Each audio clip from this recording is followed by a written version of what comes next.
Hello everyone, very warm welcome once again to your favorite channel, that is StudyIQ Ice English, and I'm your educator Praveen Mishra. So let's begin today's session, that is the Hindu analysis, date being 28th of May 2025, right? So what are the top headlines for us?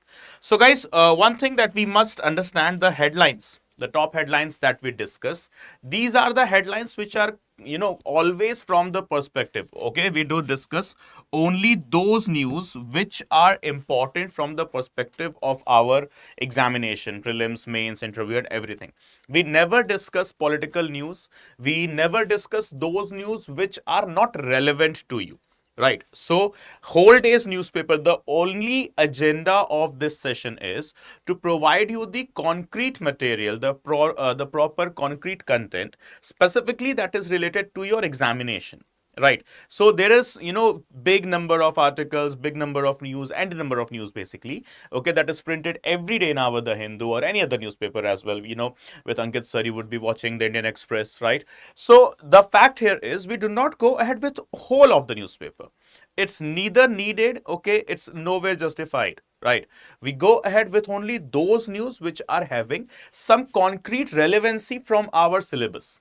Like if there is a specific political news, if there is a specific news which is having no relations with any particular topic or a subject, okay, so that is not needed neither for you to read, okay, neither for us to teach, right? So please be very specific, guys. So the whole idea, whole agenda of the session is to save the time, right? To provide you, okay, the quality content in the most precise way, and obviously save the time as well, right? So here we go with the first news for the day. As we have already discussed, we have already had a special session over this topic, that how a ship capsized, that is basically drowned in the sea near the Kerala coast, okay, when it was reaching towards the city of Kochi, right?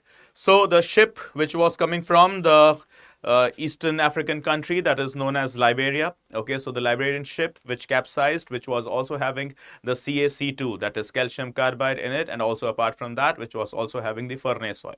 So guys, in short, if we talk about the news, so what is the news?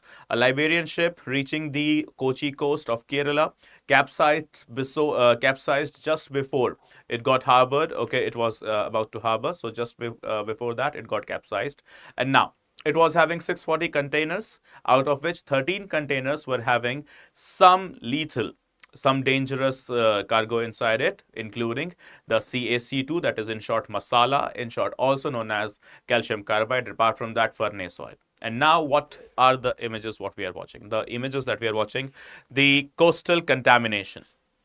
As you can see, the whole area is wrecked. The whole area is contaminated, the beach. How deadly, human activities could be for environment. This is one such scenario what you're watching. This is one such deadly event, where this is one such deadly news that you are seeing.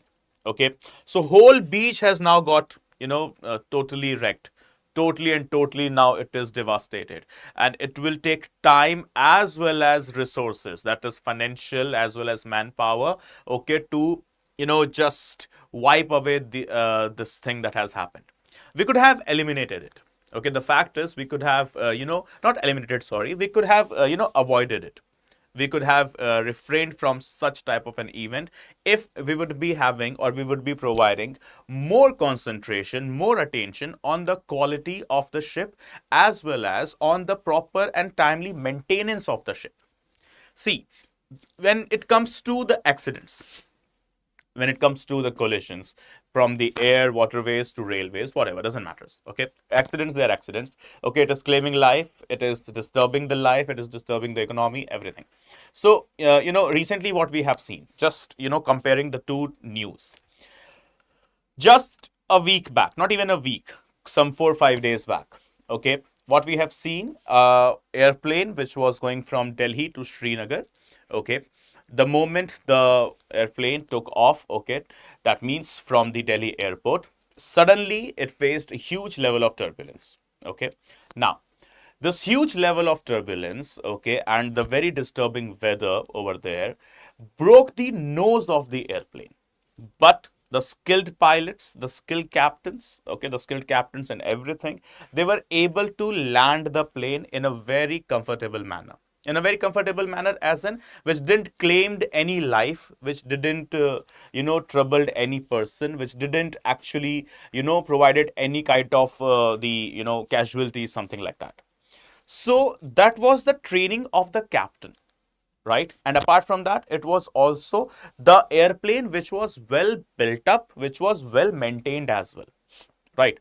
Though the nose broke off, but the breaking of the nose of the plane was due to a very harmful impact, a very severe impact, severe weather impact.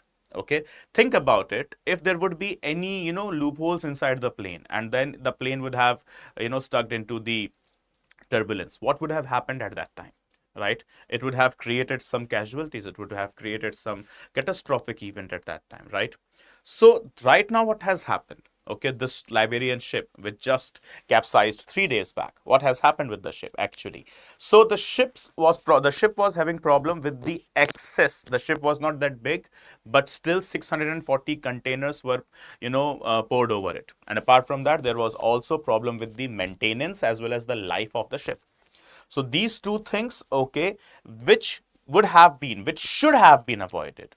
Okay, these two things which should have not sorry avoided, these two things which should have been taken care of, and if taken care of, such a news would have been avoided as well. But unfortunately, we didn't, right? And what we are watching, the pollution on the beach, right? The absolute pollution where?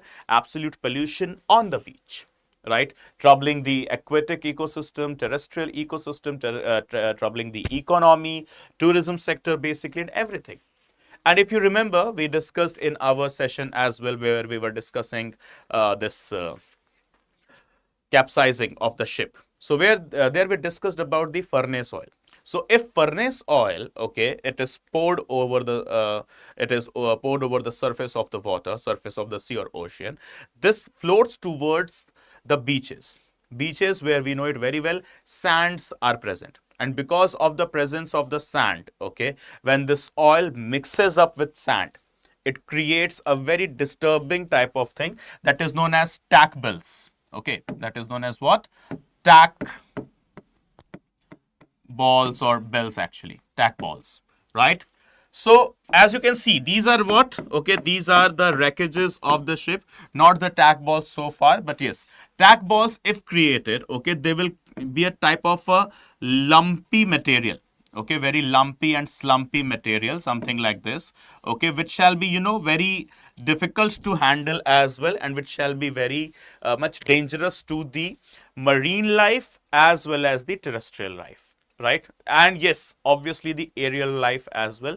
When the oil will evaporate, okay, it will mix up with the air over the water body, right? And it will create disturbances into the, lives of the birds. Maybe they will be having the blurry vision, or because they are inhaling the air which is having the oil in it, okay, and they might be having some respiratory issue, or maybe they might even die as well. Right? So everywhere such type of an issues are creating tensions. Okay, and it was an avoidable act, but it was simply the representation of what? Simply the representation of reluctance, ignorance, irresponsibility, and so on. Right? So let's hope for the best that such things, they are not repeated in the future anymore, but for which we have got some laws, some international conventions with us. As we can see, the first one is the Marpol Convention of 1973. Okay, the Marpol Convention of 1973. I don't know why daily my mic goes off. Big question. No worries. So Marpol Convention, where? 1973. Okay, what is that?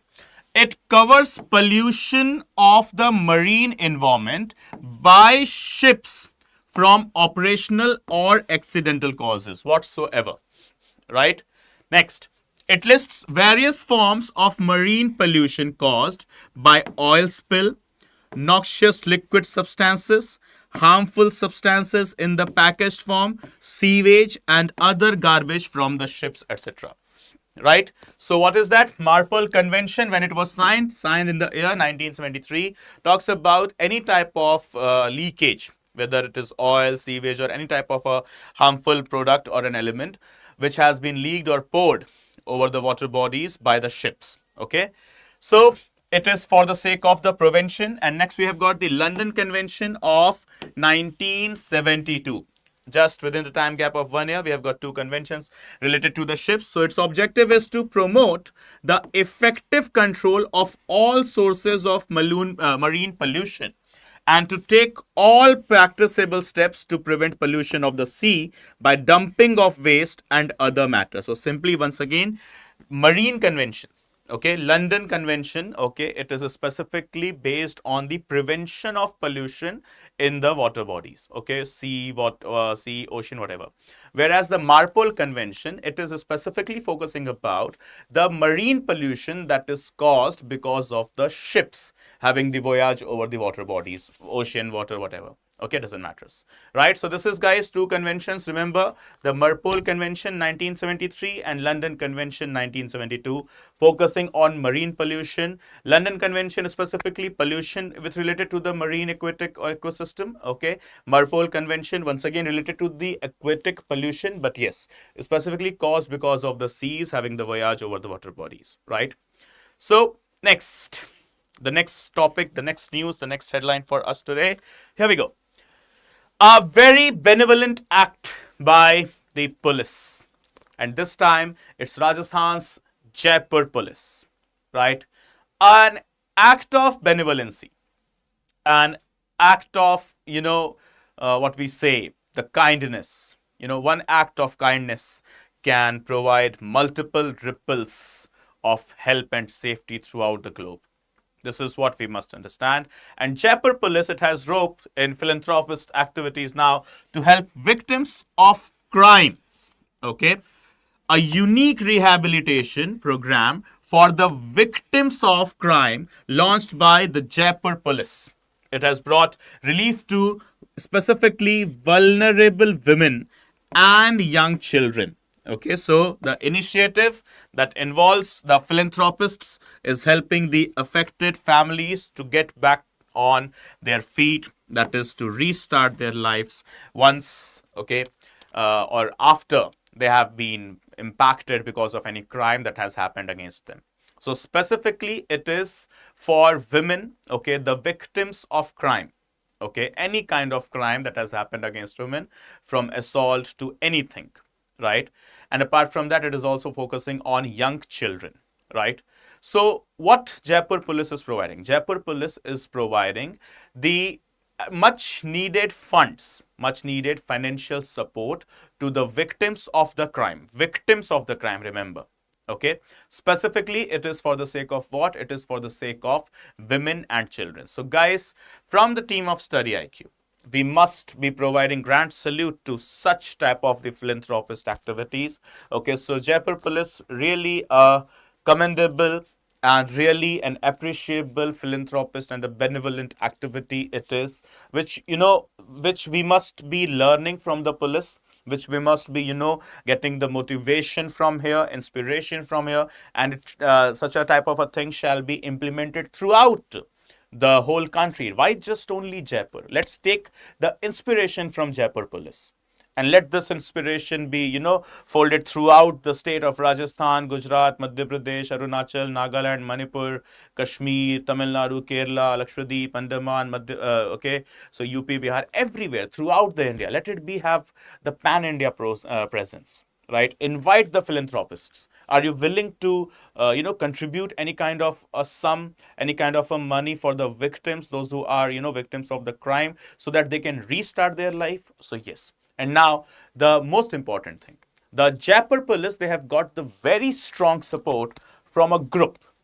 What is the name of the group? It is FORTI, for T in short. What is FORTI? It is the Federation of Rajasthan Trade and Industry. So guys, remember the facts. Jaipur Police, okay, in support with FORTI, that is Federation of Rajasthan Trade and Industry. Okay, they have launched this particular philanthropist activity, benevolent activity, and really grand salute to Jaipur Police and Rajasthan Police as well. And it's time for the whole of Indian Police to, follow such type of the philanthropist activities, right? Because it is the duty of the law enforcement agencies not just to prevent the crime, to provide the justice, but also to establish the welfare state. And welfare state is established when, if the crime has happened, the crime is, justice is delivered, and also the normal life of the victim has been restored as well. That is proper justice. Justice is not, that I have given punishment to the perpetrators or to the culprits. No, this is not just justice. Okay, this is part of the justice, not exactly the justice.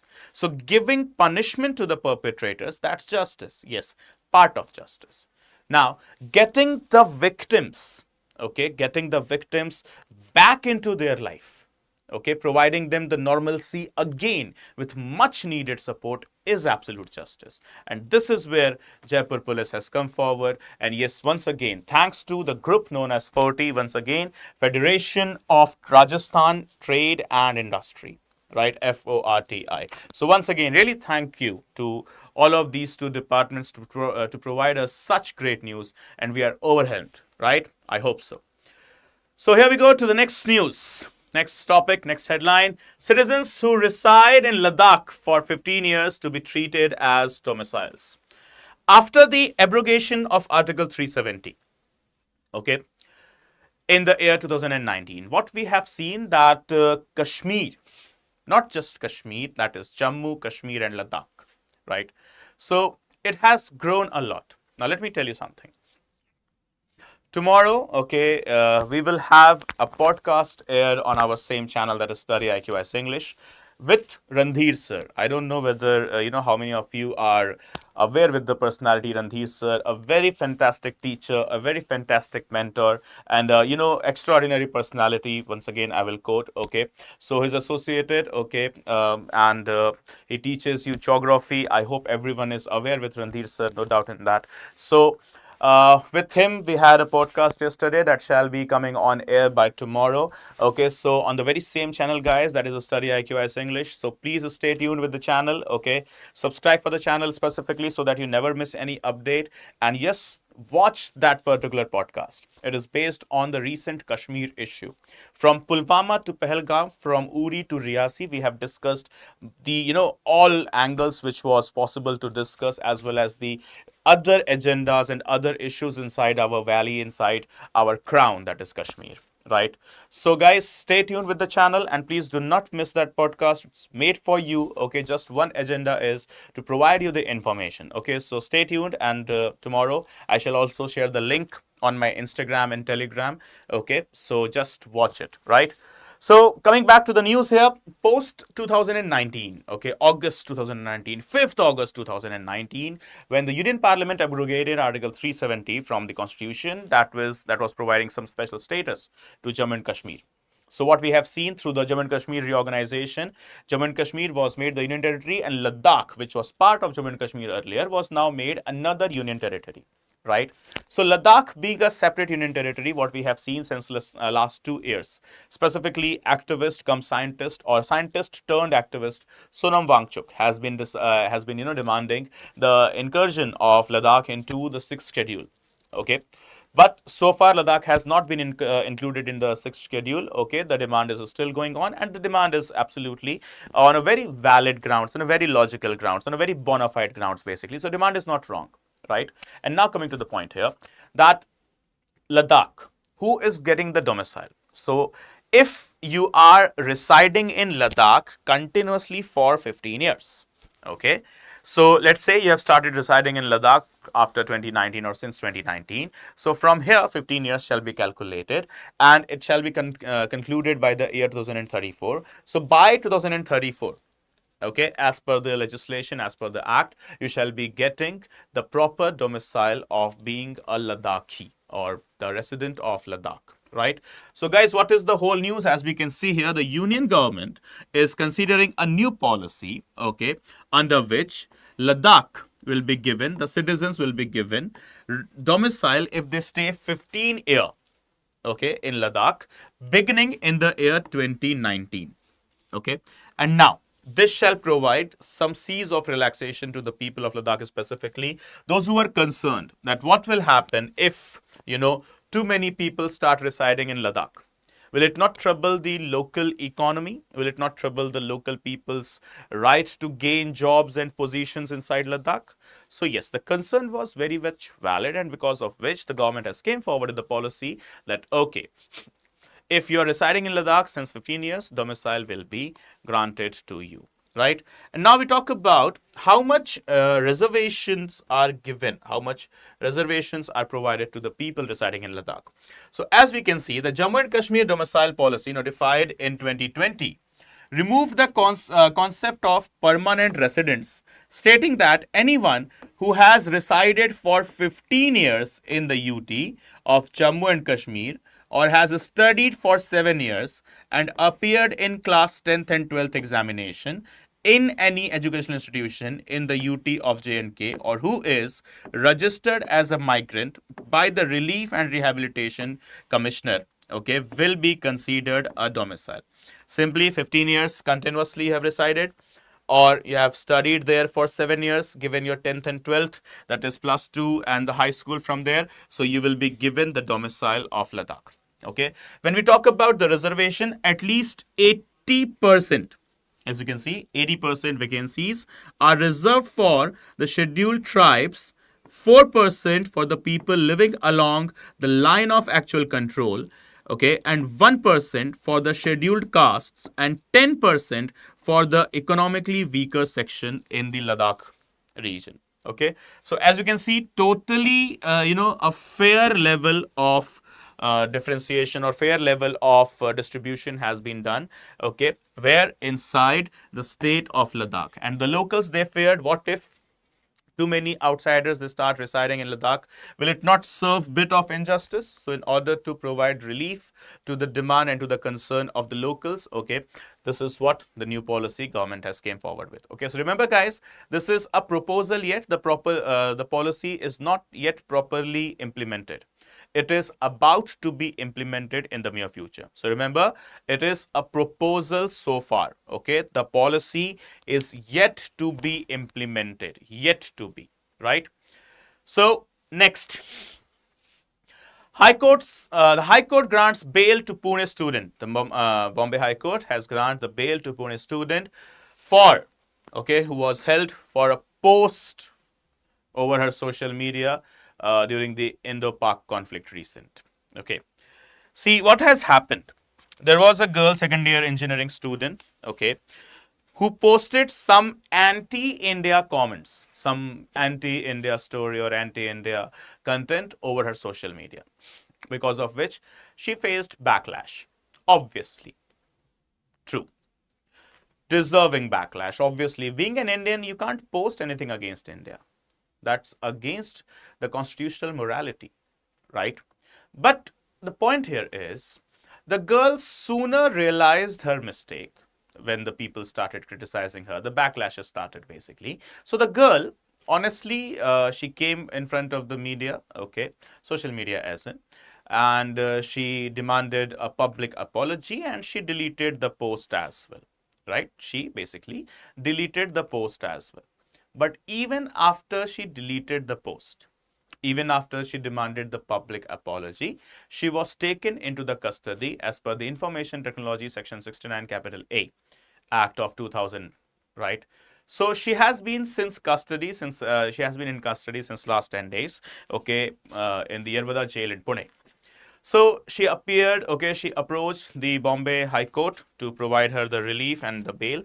So the High Court has granted her the bail. But the point is, the High Court has also, stated or asked the reply from the authorities that when the girl deleted the post, also demanded the apology, then why she was taken into the custody, first thing. And second thing, the High Court also provided instructions to the girl that please, in the near future, okay, not near, that is in the future basically, be careful. Do not post anything that is anti-India. And remember guys, this brings us to this discussion of Article 19, Clause 1, Subclause A. Okay, this is what the basic discussion is needed. Okay, Article 19, Clause 1, Subclause A. What is this?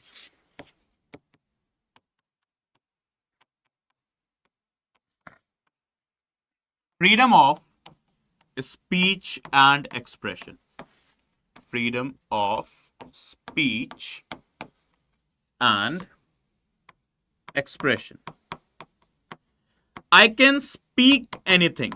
I can express anything. Okay, so speech is clear to every one of us, right? How do we, declare the speech? That is clear. Always it is clear. But how do I express? What are the components of expression? Huh? How am I going to express? So remember, guys, writing is an expression. Okay, writing whatever, a poem, okay, a story, it is a form of the expression. Singing is an expression. Dancing comes as an expression. Sign language obviously is an expression. Right? So staying mute is also an expression. Now, posting on social media. Posting on social media is also an expression. Right. So remember, painting or drawing, once again, part of expression. And when it comes to singing and dancing, then remember, music is also expression. So these are the components of expression. Right. And now, under Article 19, Clause 1, Subclause A. This is all which has been mentioned. Not all of these things have been mentioned. We have, explicitly derived through the meaning of the word expression. But the fact here is that we must mark. We must mark immediately. Okay. What is the fact? First and foremost thing. Each and every fundamental right, whatever it is, each and every fundamental right comes with the reasonable restrictions. Comes with what? The reasonable restrictions. Okay? Always remember this. And so, Article 19, Clause 1, Subclause A, restrictions are mentioned. Restrictions, they are mentioned where? Under Article 19, Clause 2. So Article 19, Clause 2 provides restrictions, reasonable restrictions to Article 19, Clause 1. And what are they? Nothing, okay? Just because you can speak anything, you can't speak anything or nothing against the dignity. Dignity of what? Dignity of an individual or maybe a group. Group as in organization, institution, community, etc. Then nothing against country. Right? Nothing against. You want to speak against the government? You can. Obviously, in a standard manner. Okay? Nothing against country. Nothing against national heritage. Right? Nothing against constitution.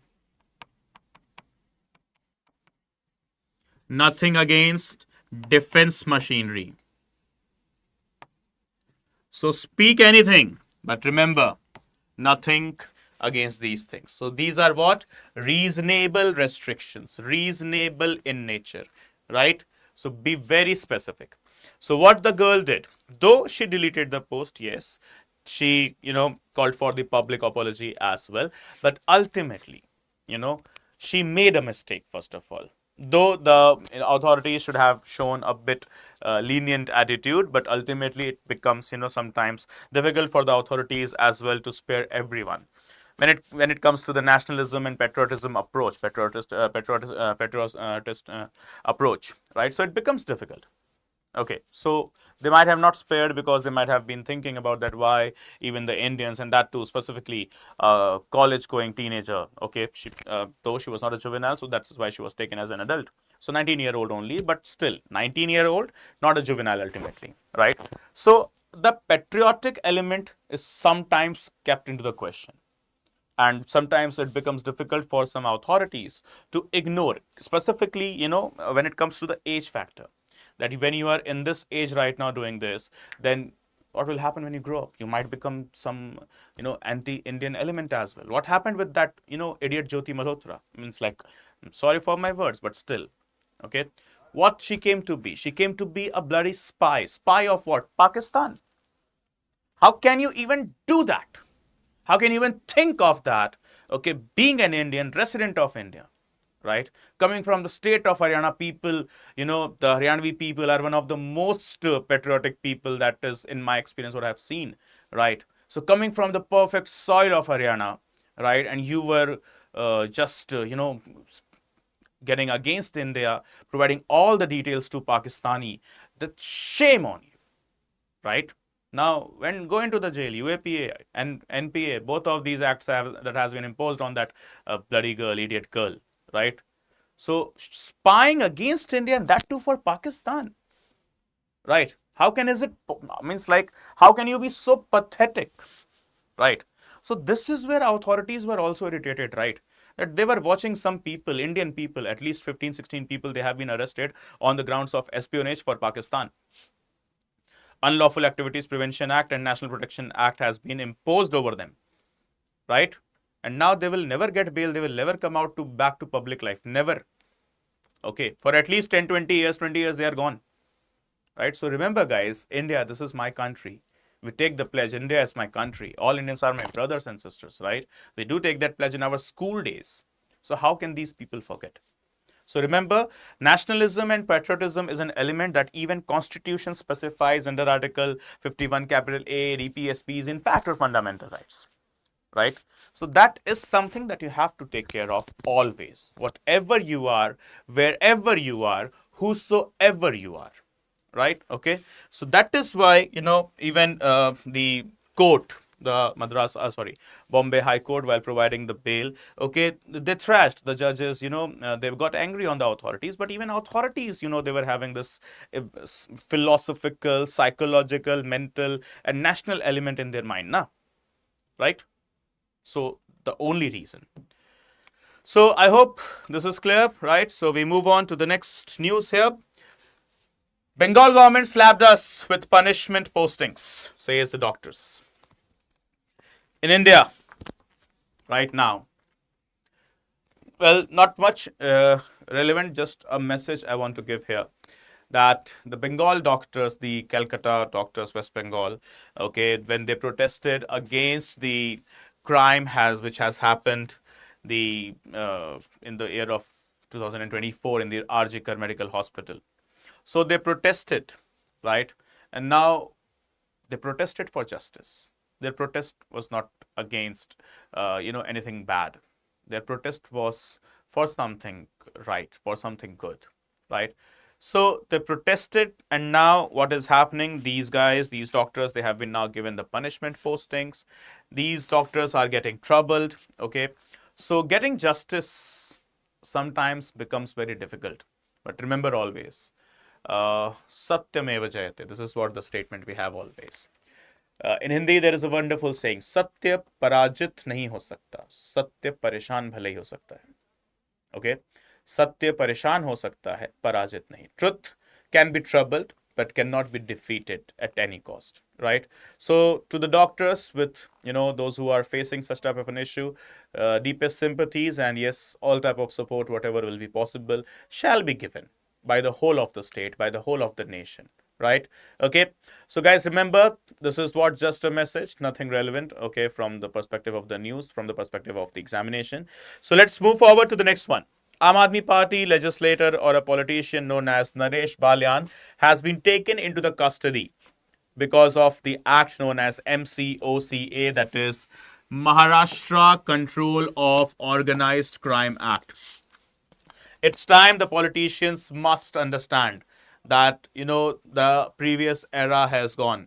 You live in the era which is inspired through the digital means. Whatever you do is exposed immediately, and it's not the time anymore where a criminal can become a politician, right?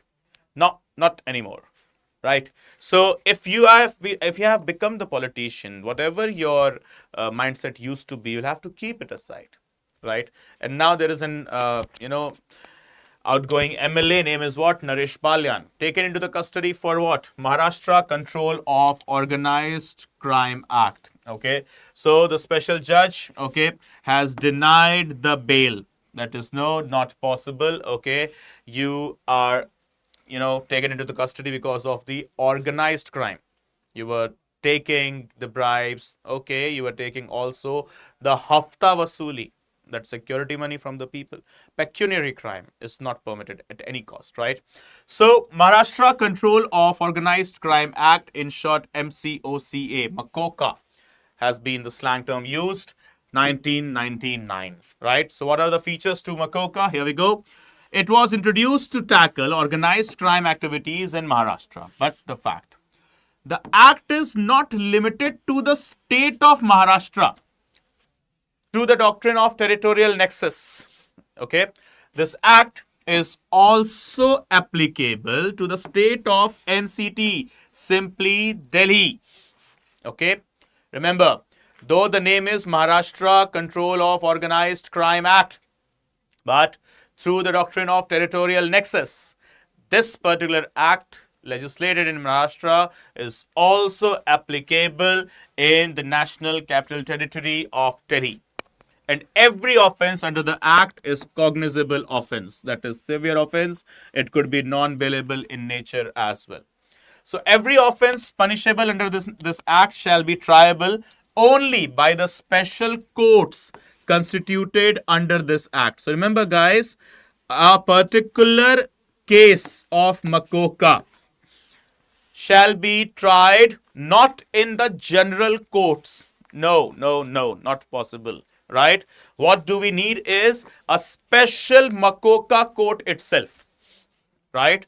So the special Makoka court has recently denied the bail of the legislator belonging to a particular party, right? Okay, so special courts, they are always constituted in Makoka. So the act has strict provisions to avoid misuse of power, and anyone failing to do what they are required by law to do shall be punishable by imprisonment, which may extend up to 3 years, or a fine, or maybe both, right? So this is what Makoka, MCOCA, Maharashtra Control of Organized Crime Act 1999, legislated in Maharashtra but also applicable in the state of Delhi, the National Capital Territory of Delhi, through the doctrine of territorial nexus. And after the session has ended, into the comment box, I would like to hear from every one of you, what do you understand by the doctrine of territorial nexus, right? And remember, when it comes to Makoka, again established in 1999 or legislated in 1999, it specifies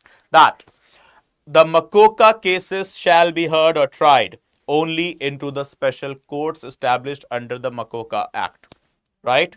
So remember, it can provide the imprisonment up to 3 years, or a fine, or maybe both, right? So here we go. What is organized crime? How do I define this term, organized crime? Like, okay, so far I've heard about the organized sector, unorganized sector. Do we have any type of the organized and unorganized types of crimes? Yes.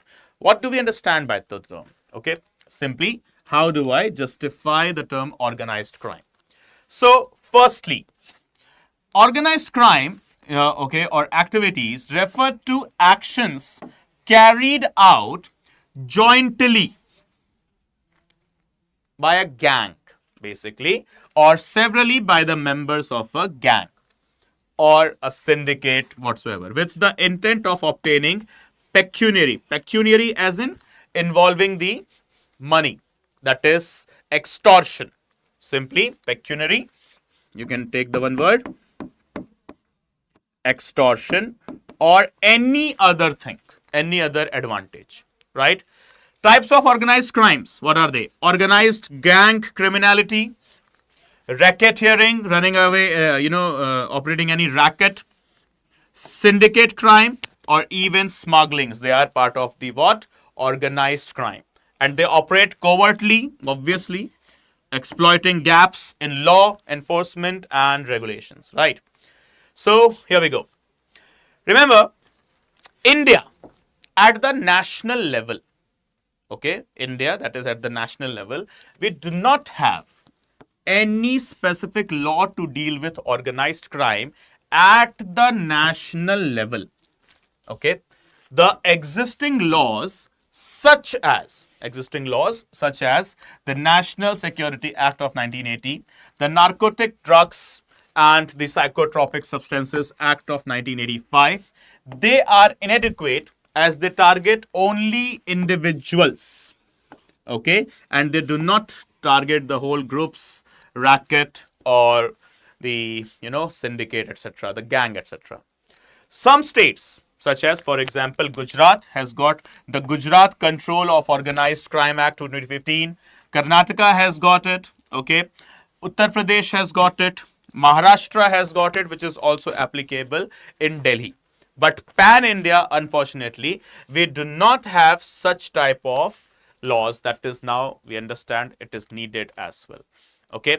So remember, we are also party or signatory to many international conventions related to the curbing of the organized crime. But so far, we haven't ratified any such or made any such law that is prevalent across nation. Okay. So what are these conventions we are signatory to, which talks about curbing and preventing the organized crime? So they are United Nations Convention Against Transnational Organized Crime, that is UNTOC. United Nations Convention Against Corruption, UNCAC. Then we have got United Nations Office on Drug and Crime.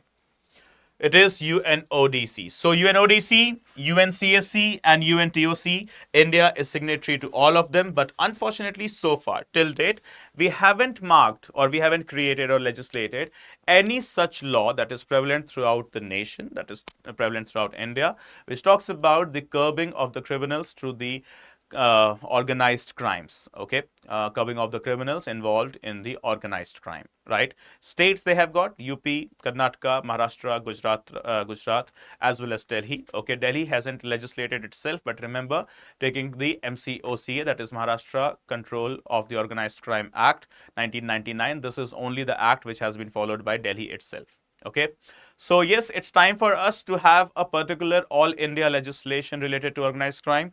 Let's see when and if we will be having such thing. Okay, so guys, next news, next topic, not a topic exactly, but a news here, a message for everyone. Okay, specifically if you're a person coming from the southern belt of India.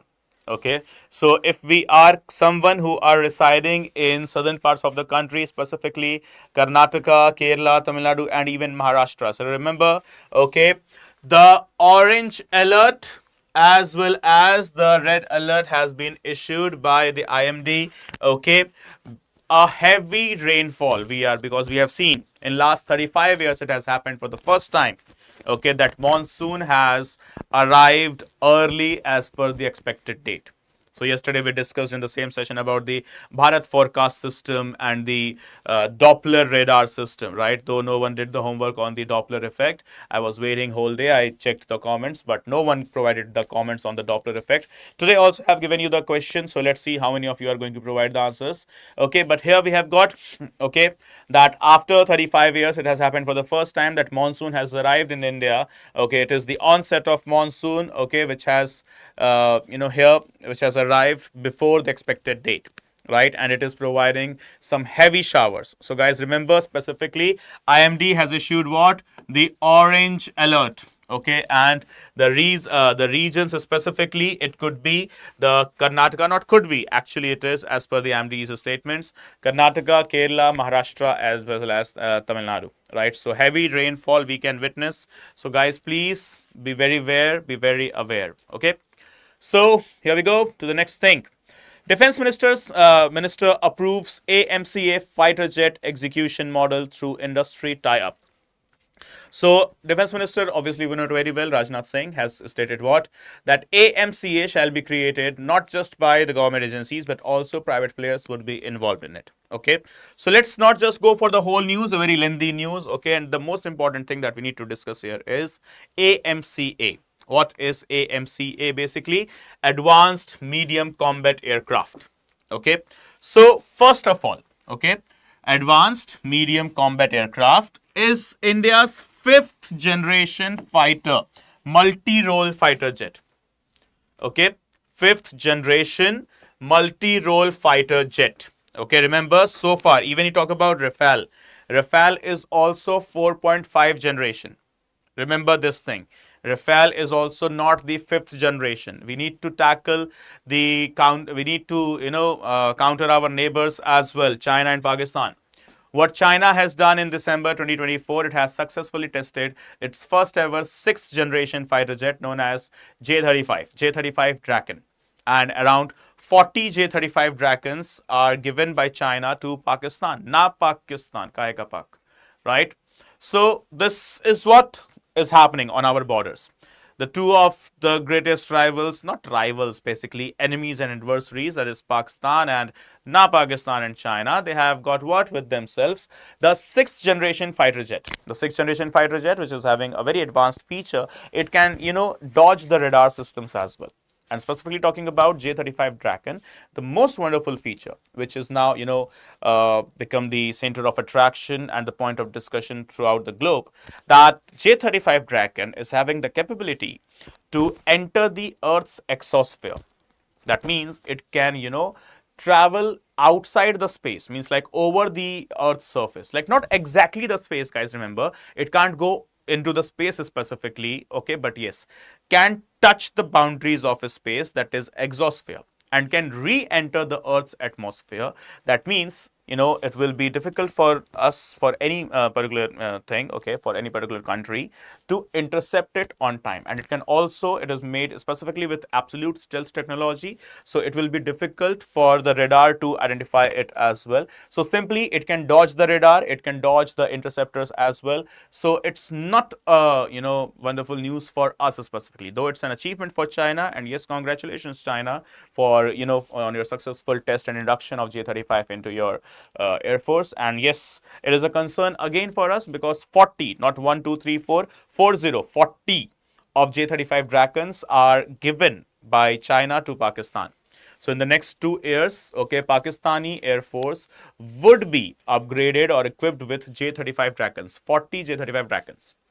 Around 60 plus Pakistani Air Force soldiers, they are right now in China, those who are getting trained by China as well. And then China will say, we do not support terrorism. You are supporting terrorism, you are, training the terrorists at your air base with the most advanced fighter aircraft. Okay, you are giving those terrorists, they will say, yeah, this is a kind of a center of gravity, idiots, right? Don't know English, don't know Hindi, don't know anything, okay, don't know any proper science, and they have become the Air Force chief. And when the questions are asked, what do you know about air to surface and surface to air missile, air to air missiles? So now the question is, air to surface, ye bhi koi missile hoti hai. This is also a type of a missile. So their so-called Aurangzeb, the so-called Air Force chief, had learned one word, center of gravity, and speaking anything. And they are bloody terrorists, first of all. And 60 to 70 terrorists, named as Air Force fighters of Pakistan, they are being trained by China, right, giving them the J-35 Draken, right? So J-35 Draken, right, to whom? To Napak country with terrorists all over, simply, right? So let's move on to the next topic. Okay, here we go. Supreme Court Collegium recommends transfer of 21 High Court judges, right? A huge level of reshuffling what we are watching in our judiciary.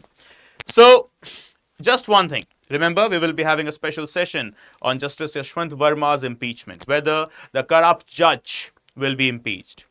Judiciary, is under scanner, under too much of controversy, when the Justice Yashwant Verma, justice will be fine to take the word here, well, yeah, Justice, so-called Justice Yashwant Verma, the one who shall be taken into the custody, should have been, impeached the very moment when thousands and thousands of notes were found at his official residence in Delhi, and he was also burning the currency, which is also a punishable offense under the Indian Coinage Act of 1948. And apart from that, corruption was severely seen, the bribery system was clearly seen at his official residence.